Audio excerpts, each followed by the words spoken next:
Je m'interroge ce jour sur la question de la recrudescence du phénomène d'abattage clandestin d'animaux face à l'inertie des services d'inspection sanitaire dans ce pays.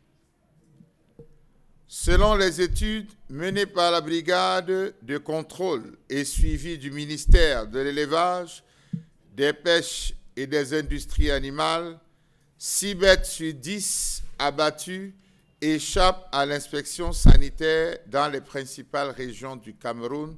Pourtant, les abattoirs réglementaires existent. La région de la Damawa bat le haut du pavé avec les abattages et les abattoirs clandestins. La région de l'extrême nord vient en seconde position, la région du littoral en troisième position, la région de l'ouest en quatrième position, centre-sud en cinquième position.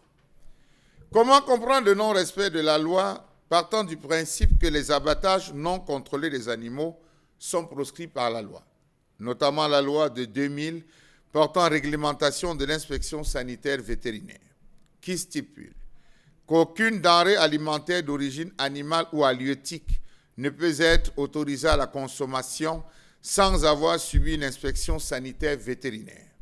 L'abattage clandestin et le vol d'animaux constituent un fléau qui entrave l'économie du pays, menace la santé humaine, déshonore le métier des bouchers et pollue sérieusement l'environnement.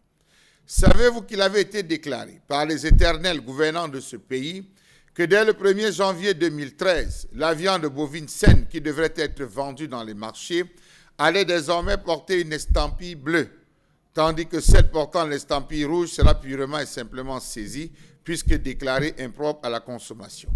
2013 à 2024, que s'est-il passé? Rien. Comment comprendre les raisons qui justifient cette pratique très dangereuse? Non-réglementation du métier de boucher, distance des abattoirs et moyens de transport, Gaoundéré ou à quoi? Là où il faut littéralement procéder à l'abattoir, à l'abattage des animaux, dans cet abattoir industriel, 26 km jugés difficilement accessibles par les bergers. Lenteur du processus d'abattage des abattoirs qui ne permet pas de servir les clients en temps opportun. Corruption provoquée par les vétérinaires chargés de l'inspection sanitaire qui déclassent systématiquement les animaux atteints de maladies pour recevoir des sommes faramineuses des éleveurs. On nous dit que lorsque certains éleveurs se retrouvent à faire appel à certains vétérinaires, lorsqu'ils arrivent, ils déclarent des maladies virtuelles.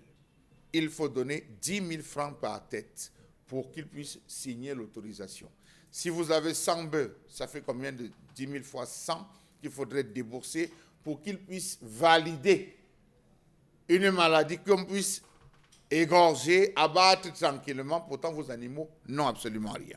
Quel est le rôle de la brigade de lutte contre l'abattage clandestin? Doter des pick-up, doter des véhicules censés sillonner après avoir inventorié les différents cheptels. Comment n'ont-ils pas compris qu'il y a des maladies qui peuvent se transmettre des animaux aux hommes, les zoonoses? Une viande qui n'a pas été inspectée peut véhiculer ces différentes maladies. C'est pour cette raison, il faut lui dire que les populations devraient absolument veiller à avoir ces deux couleurs, soit le bleu, soit le rouge. Faisons un tour tous les samedis. Bépanda, c'est grave. À Bépanda, on a 17 carrefours où on égorge la viande de porc. Une viande de porc qui n'a pas de signe bleu ou de signe rouge. Tous les soirs, dans tous les différents carrefours dans la zone de Bépanda, village, Bonabéry, on fait le porc braisé. On fait le porc bouilli. On fait le porc frit avec les fruits de plantain tapés, et les gens mangent. Les week-ends, dans les quartiers, briqueterie et consorts, c'est le mouton. C'est la chèvre qu'on abat, qui ne respecte véritablement aucune règle, on abat, et on commercialise les morceaux de chèvre à Jean Ouetu. Savez-vous que l'abattage clandestin de bétail destiné à la consommation pose un véritable problème de santé publique, car les consommateurs sont exposés à toutes sortes de maladies transmissibles des animaux à l'homme. Pire, tous les matins, mardi, jeudi, spécialement, placez-vous au niveau du rond-point du marché central de Douala. Placez-vous au niveau du rond-point Bonakwama. Placez-vous au niveau du feu rouge. Placez-vous au niveau du rond-point d'Eido. Vous allez voir des tricycles portant des gigots de bœufs dégoulinant de sang se répandant sur le bitume. Vous allez voir des bensikineurs porter 3 bœufs, 3 porcs, 4 moutons, scarifiés sur les motos dégoulinant de sang, traversant certains contrôles, mieux, barrages de police et de gendarmerie. Rien n'est fait pour les interpeller. Finalement, après avoir consommé le poulet congelé, nous voici qui consommons la viande peut-être avariée, polluée, grâce à l'abattage clandestin.